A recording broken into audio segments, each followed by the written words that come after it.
Before you pick a side, ask yourself this one question: what if the biggest damage in this case was not caused by what was said on set, but by what was said behind the scenes? Because once the sealed testimony came out, it exposed a chain of private conversations, silent alliances, and assumptions that quietly rewrote the story. And if you think you know what really happened, stay right here, because this changes everything. The moment this story begins, it feels small, almost harmless, a casual comment, a vibe of feeling, the kind of thing people brush off as personality differences, but that is exactly how situations like this grow, because nothing explodes at once, it simmers quietly, under polite smiles and surface-level professionalism, and before anyone realizes it, a narrative has already been written, alliances have already formed, and the outcome feels inevitable even though no one ever truly spoke out loud what they were feeling. And that is where this entire situation lives, in the space between what was said and what was never said, between discomfort that was acknowledged privately and conflict that was never addressed directly. And from the very beginning,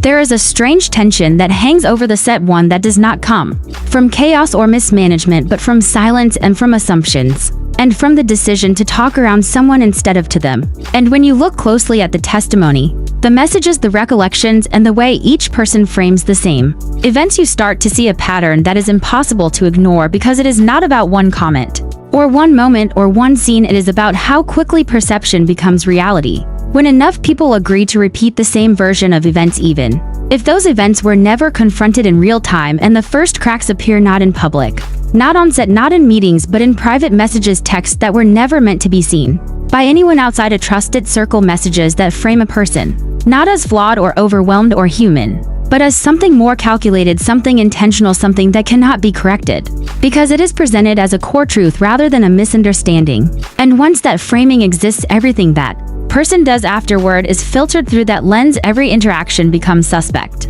every choice becomes evidence, and every moment of stress becomes proof. And what is especially striking is how often the testimony confirms that no direct conversation ever happened. There was no sit down, no clear boundary, no moment where someone said, "This made me uncomfortable, please do not do it again." Instead, there were summaries relayed through intermediaries, softened or sharpened depending on who was listening. And those summaries slowly replaced reality. And when that happens, the person at the center is no longer responding to real feedback, they are responding to shadows, to have formed impressions, to reactions they cannot see and cannot fix. And the set becomes divided, not overtly, not dramatically, but subtly, through tone, through who speaks to whom, through who feels safe sharing frustrations and who is left out of the loop.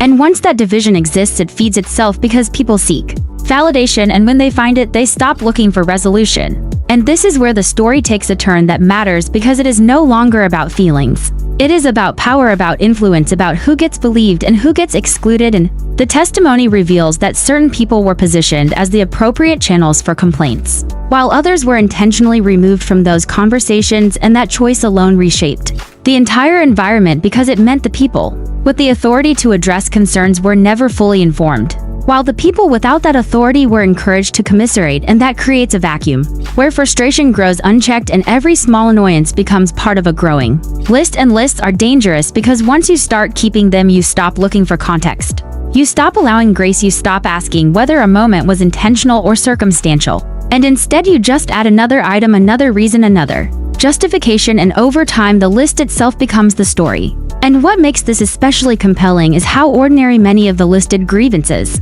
actually are, things that in another context would barely register. A comment that was acknowledged as not being flirtatious, not being suggestive, not being in advance, but simply unwanted. A work environment described as too friendly, too comfortable, too casual. And even interactions with fans framed not as generosity or professionalism, but as pressure or expectation. And when those details are isolated, they seem minor, but when they are grouped together, they are presented as a pattern, and patterns carry weight, even when the individual pieces are light and the audience is guided toward a conclusion without ever being shown the full picture. And that is where suspense lives, because the more you hear, the more you realize how little was ever said directly, and how much was assumed. And the more you realize that this situation could only end one way once the narrative took hold, because no one was trying to fix it. They were trying to win, and winning in this context does not mean improving the work environment or clearing the air. It means being on the right side of the story when it eventually becomes public. And that is why the depositions matter so much,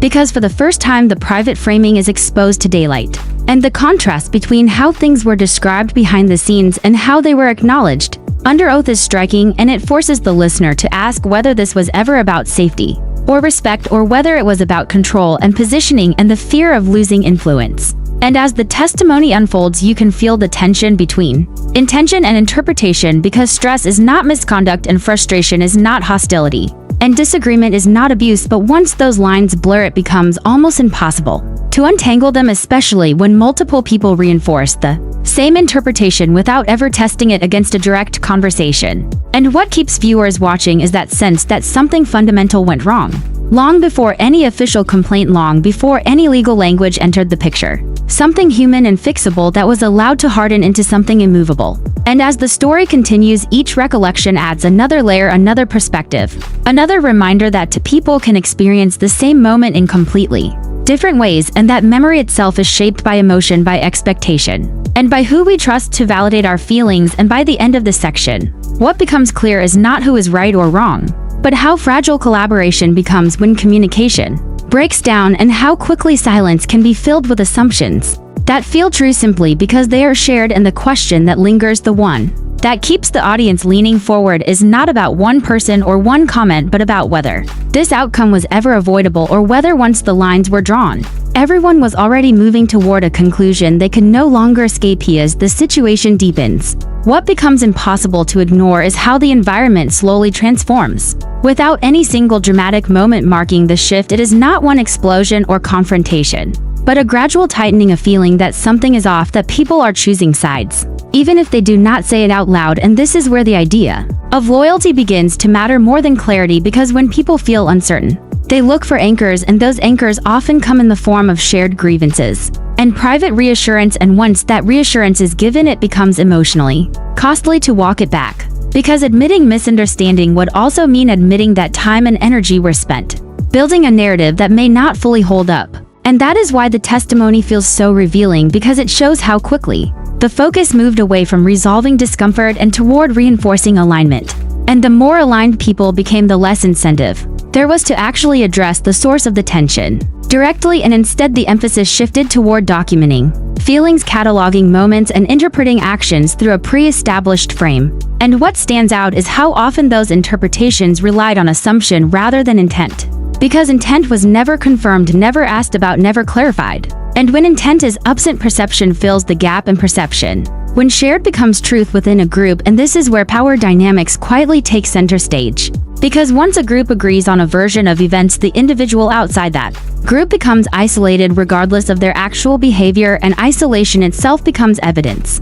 Because the less included someone is, the more suspicious they appear. And the more suspicious they appear, the more justified the exclusion feels. And this cycle repeats until the distance is so wide that direct communication feels impossible, even threatening. And the testimony reflects this dynamic over and over. Moments where information was filtered, where conversations happened without key participants, where decisions were discussed in rooms that certain people never entered.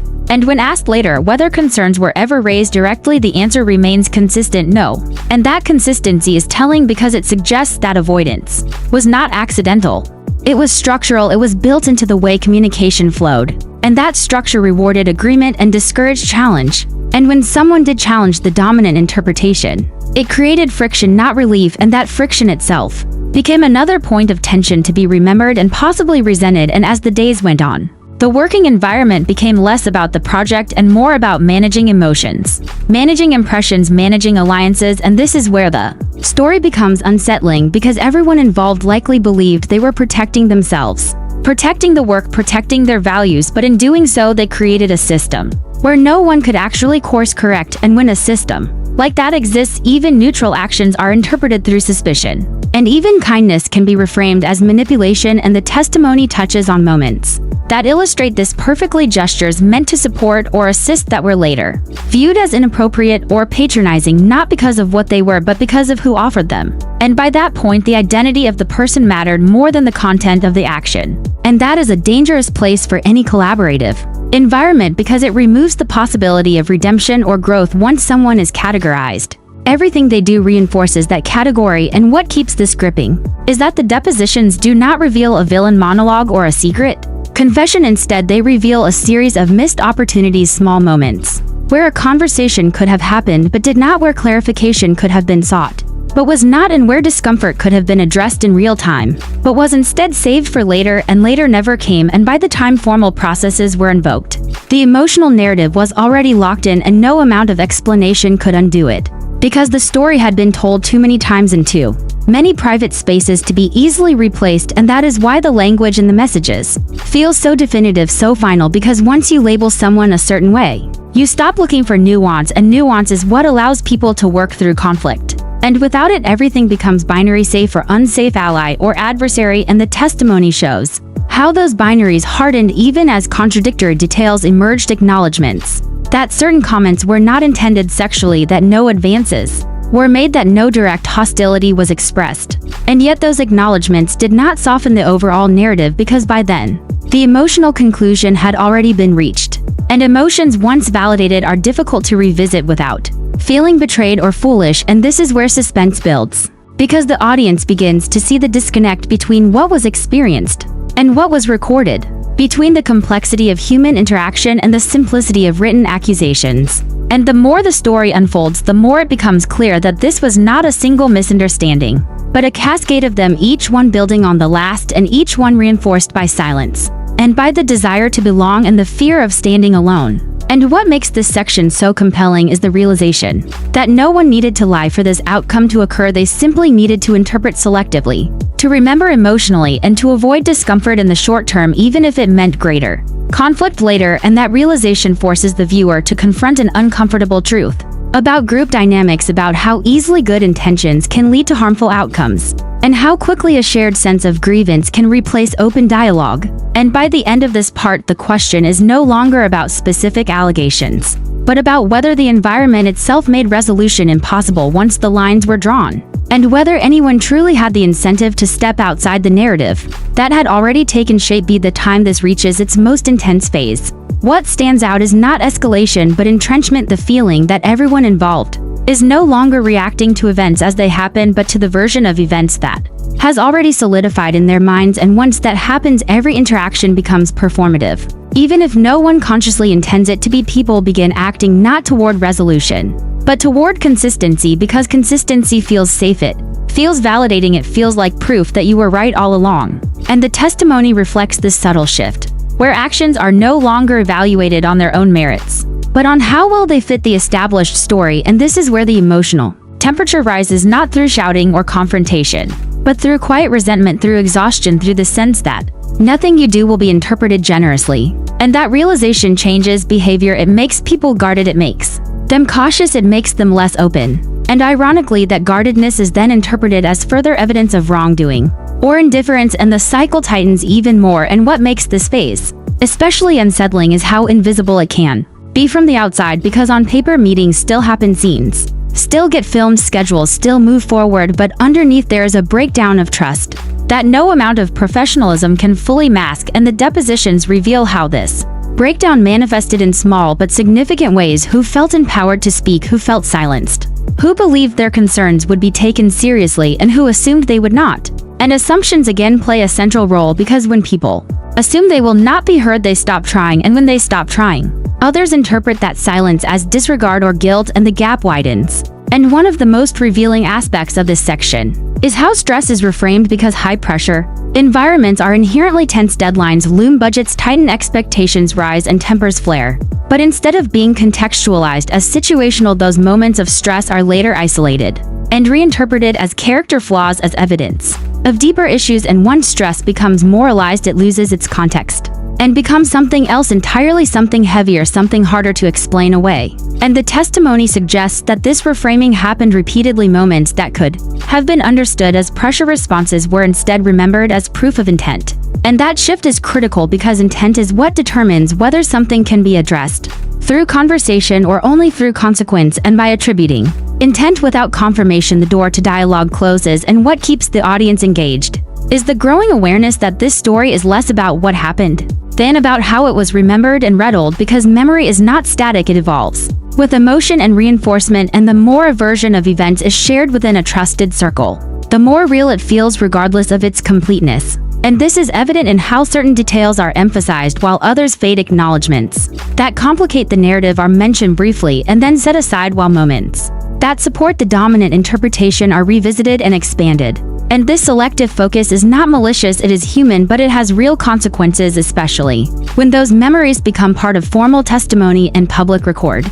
And the suspense here lies in watching how ordinary workplace tensions transform into something far more serious. Not because of a single act, but because of accumulated interpretation and avoidance, and the depositions capture this transformation in real-time. Voices that sound weary, defensive, frustrated, not because they were confronted, but because they were never confronted, because they were left to guess, to infer, to respond to feedback that arrived secondhand or too late, and the frustration of that position is palpable. Because without direct communication, there is no way to correct course. And without correction, frustration turns inward or outward depending on personality and circumstances, and those reactions then feed the narrative even more. And this is where the story becomes deeply uncomfortable, because it forces the viewer to consider how often similar dynamics play out elsewhere on smaller stages, how often people choose alignment over honesty, how often they vent instead of speaking, how often they assume instead of asking, and how quickly those choices can lead to outcomes no one originally intended.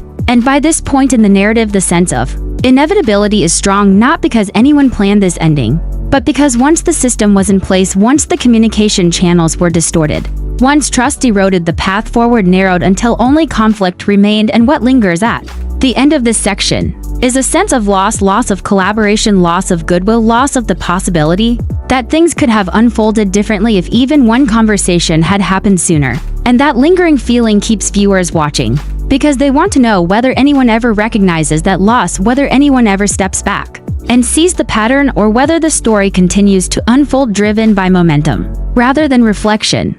As everything reaches its final stage, the most striking realization is that by now, the outcome is being shaped less by actions and more by momentum. Because once a narrative has been repeated enough times, it no longer requires fresh evidence to sustain itself. It feeds on expectation and anticipation, and the belief that what is coming next will confirm what has already been decided.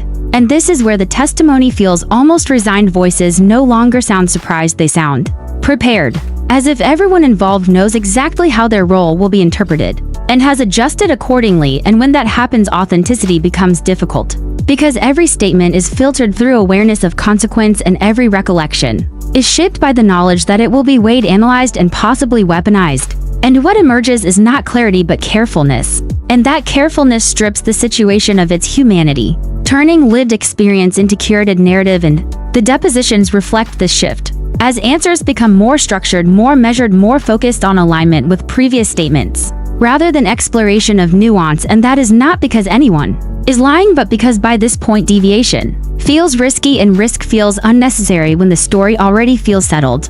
And this is where the weight of silence becomes fully visible, because the absence of early conversation now carries more influence than any later explanation ever could. And the irony is that the very things that might have softened perceptions early on, vulnerability, admission of stress, acknowledgement of missteps, are now seen as admissions rather than bridges, and so they remain unsaid, and the silence continues, just in a different form. And what keeps the audience locked in is the growing sense that everyone involved is trapped by the same structure, a structure built from avoidance and validation, and the fear of losing standing within a group. And once standing becomes the priority, resolution becomes secondary, and the testimony suggests that by the end there was little appetite for resolution anyway, because resolution would require revisiting assumptions, and that would mean unsettling emotional investments that had already been made. And instead the focus shifted to process, to documentation, to positioning. And those things create distance, emotional and relational distance, that makes empathy harder and harder to access. And as that distance